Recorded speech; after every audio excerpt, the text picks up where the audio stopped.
Global solutions में आपका एक बार फिर से स्वागत है। आज इस वीडियो में हम कक्षा 11वीं राजनीति विज्ञान के अध्याय संघवाद का अध्ययन करेंगे।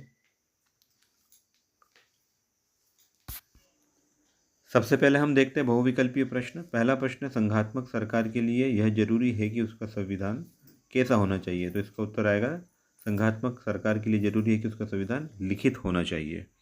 दूसरा प्रश्न है, निम्नलिखित में से संघात्मक शासन प्रणाली की आवश्यक विशेषता नहीं है, या 4 ऑप्शन दिए हैं, तो उसमें उत्तर आएगा शक्तियों का केंद्रीकरण।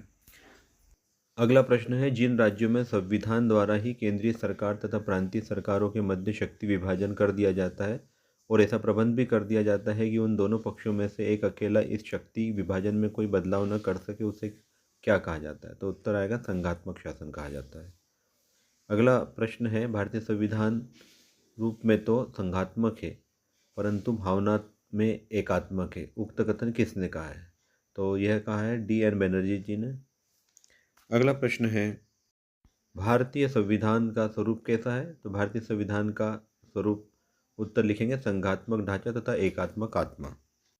नेक्स्ट है, संघीय व्यवस्था में स्वतंत्र न्यायपालिका की आवश्यकता होती है। 4 ऑप्शन दिए, इसमें उत्तर आएगा केंद्र एवं राज्य सरकारों के मध्य विवादों को सुलझाने हेतु। अगला प्रश्न है, अनुच्छेद 370 द्वारा जिस राज्य को भारतीय संघ में विशेष स्थिति प्रदान की गई थी वह राज्य है जम्मू कश्मीर। अगला प्रश्न है, राज्य सूची में विषयों की कुल संख्या कितनी है? इसका उत्तर है 61। नेक्स्ट क्वेश्चन है, भारतीय प्रदेशों की सीमाओं में परिवर्तन करने का अधिकार किसे हासिल है? तो इसका उत्तर है संसद को। अगला प्रश्न है, भारतीय संविधान के अंतर्गत संघ और राज्यों के बीच शक्तियों का विभाजन निम्नलिखित में से किसकी प्रेरणा पर आधारित है? तो इसका उत्तर आएगा कनाडा। अगला प्रश्न देखते हैं। अगला प्रश्न है, केंद्र राज्य संबंधों में विवाद का एक कारण रहता है, या 4 कारण दिए, जिसमें उत्तर लिखेंगे हम राज्यपाल का पद। नेक्स्ट है, सरकारी आयोग किस वर्ष गठित किया गया? तो सरकारी आयोग 1983 में गठित किया गया। अगला प्रश्न है, राज्य पुनर्गठन आयोग का गठन किस वर्ष में हुआ? तो उत्तर आएगा 1953 में हुआ। नेक्स्ट है, प्रदेशों में राष्ट्रपति शासन कितनी समयावधि तक बढ़ाया जा सकता है? तो 3 वर्ष तक बढ़ाया जा सकता है। अगला प्रश्न है, भारतीय संविधान में निम्नलिखित में से कौन सा संघीय तत्व विद्यमान है? तो इसमें 4 ऑप्शन दिए, लिखित संविधान, संविधान की सर्वोच्चता, उक्त दोनों, या इनमें से कोई नहीं। तो इसका उत्तर आएगा उक्त दोनों। नेक्स्ट है, राज्य सूची में विषयों की कुल संख्या कितनी है? इसका उत्तर है 61। विद्यार्थियों, यहाँ सभी 1 अंक के महत्वपूर्ण प्रश्नों के उत्तर दिए जा रहे हैं। वार्षिक परीक्षा की तैयारी के लिए ये अति महत्वपूर्ण प्रश्न है। अब हम अगले प्रश्न की ओर बढ़ते हैं। अगला प्रश्न है, रिक्त स्थानों की पूर्ति कीजिए। पहला खाली स्थान है, केंद्र तथा राज्य सरकार का स्वतंत्र रूप से अपने अपने कार्य करना ही खाली स्थान है, तो उत्तर आएगा संघवाद है। दूसरा है, केंद्र तथा प्रदेश सरकारों के मध्य उठे विवादों का समाधान खालिस्तान द्वारा होता है, तो सर्वोच्च न्यायालय द्वारा होता है। तीसरा है, भारत ने संघीय व्यवस्था को विशालता, विविधता तथा अत्यधिक खालिस्तान की वजह से अपनाया गया, तो जनसंख्या के कारण अपनाया गया। भारतीय संविधान के अनुच्छेद खालिस्तान के अंतर्गत अंतर्राज्यीय आयोग की स्थापना की जाती है, तो इसका उत्तर आएगा 263 अनुच्छेद के अनुसार। अगला है, तमिलनाडु तथा कर्नाटक के बीच जल विवाद का कारण कावेरी नदी का जल है, तो इसमें 2 खालिस्तान बन सकते हैं, तमिलनाडु तथा कर्नाटक के बीच जल विवाद, तो तमिलनाडु तथा कर्नाटक आ सकता है खालिस्तान में, और दूसरा खालिस्तान बन सकता है कावेरी नदी का जल। अगला है, अभी हाल ही अगस्त 2019 में जम्मू कश्मीर को प्रदेश तथा खालिस्तान को नया केंद्र शासित प्रदेश बनाया गया, तो उत्तर आएगा लद्दाख। नेक्स्ट है, लैटिन भाषा के फोइडस शब्द का आशय खालिस्तान है, उत्तर आएगा संधि अथवा समझौता। 8वां खालिस्तान है, खालिस्तान शासन व्यवस्था राष्ट्रीय एकता एवं स्थानीय स्वायत्तता में उचित सामंजस्य स्थापित करती है, तो खालिस्तान में आएगा संघात्मक। अगला है, जिस संघात्मक व्यवस्था में केंद्र की शक्तियाँ राज्यों की तुलना में अधिक होती है उसे कमजोर संघ कहते हैं, तो इसके उत्तर में आएगा कमजोर। 10वां खालिस्तान है, संघात्मक शासन प्रणाली का सबसे बड़ा गुण खालिस्तान है, उत्तर आएगा शक्तियों का विभाजन। नेक्स्ट है, संघात्मक राज्य में खालिस्तान नागरिकता होती है, तो दोहरी नागरिकता होती है। आखिरी खालिस्तान है, खालिस्तान में सरकारी आयोग गठित किया गया। कब गठित किया गया? तो सन 1983 में सरकारी आयोग गठित किया गया था। विद्यार्थियों, सारे महत्वपूर्ण 1 अंक के प्रश्न यहाँ दिए गए हैं, आप इन्हें जरूर कॉपी में नोट कर लें या वीडियो को सेव करके रख लें। अगला प्रश्न है, सत्य असत्य लिखिए।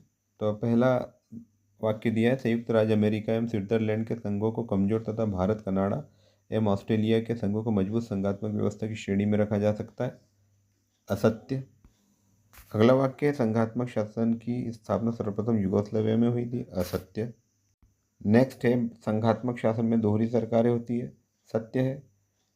अगला है, भारतीय संविधान में फेडरेशन शब्द के स्थान पर यूनियन शब्द प्रयुक्त किया गया। ये भी सत्य है। पांचवा है, तमिलनाडु तथा कर्नाटक के बीच विवाद का कारण कावेरी नदी का जल है। यह भी सत्य है। विद्यार्थियों, अगला प्रश्न है, सही जोड़ी मिलाइए। आपकी स्क्रीन पर आपको प्रश्न दिखाई दे रहा है जिसका उत्तर हम हल करेंगे, जो इस प्रकार है। पहला है, संघीय सूची, इसमें 97 विषय आते हैं। ऑस्ट्रेलिया में संघात्मक शासन व्यवस्था है। समवर्ती सूची में 47 विषय आते हैं। राज्यों में राष्ट्रपति शासन अनुच्छेद 356 के अनुसार लगता है। अगला है, नर्मदा जल विवाद, गुजरात, मध्य प्रदेश तथा महाराष्ट्र से संबंधित है। अमेरिका में अधिशात्मक शासन व्यवस्था है। केंद्र राज्य विवाद का निपटारा सर्वोच्च न्यायालय करता है। राज्य सूची में 66 विषय है और मुद्रा एवं रेलवे संघ सूची का विषय है। विद्यार्थियों, वार्षिक परीक्षा के नज़रिए से ये सभी महत्वपूर्ण प्रश्न हैं, आप इन्हें अपनी कॉपी में नोट कर लें। अब हम देखते हैं अगला प्रश्न। एक शब्द या वाक्य में उत्तर लिखिए। पहला प्रश्न है, बड़े तथा विविधताओं वाले राज्यों हेतु कौन सी शासन व्यवस्था उपयुक्त होती है?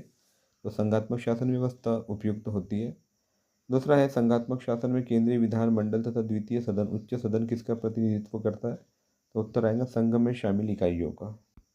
अगला प्रश्न है, संघवाद अंग्रेजी भाषा के किस शब्द का हिंदी अनुवाद है?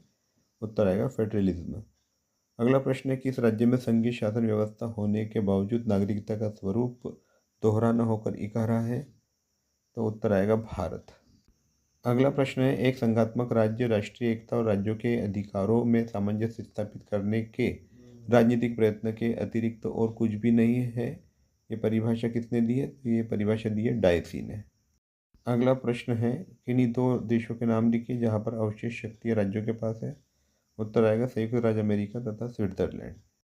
नेक्स्ट है, उत्तरी तथा दक्षिणी नाइजीरिया कब तक ब्रिटेन के उपनिवेश थे? 1914 तक ब्रिटेन के उपनिवेश थे।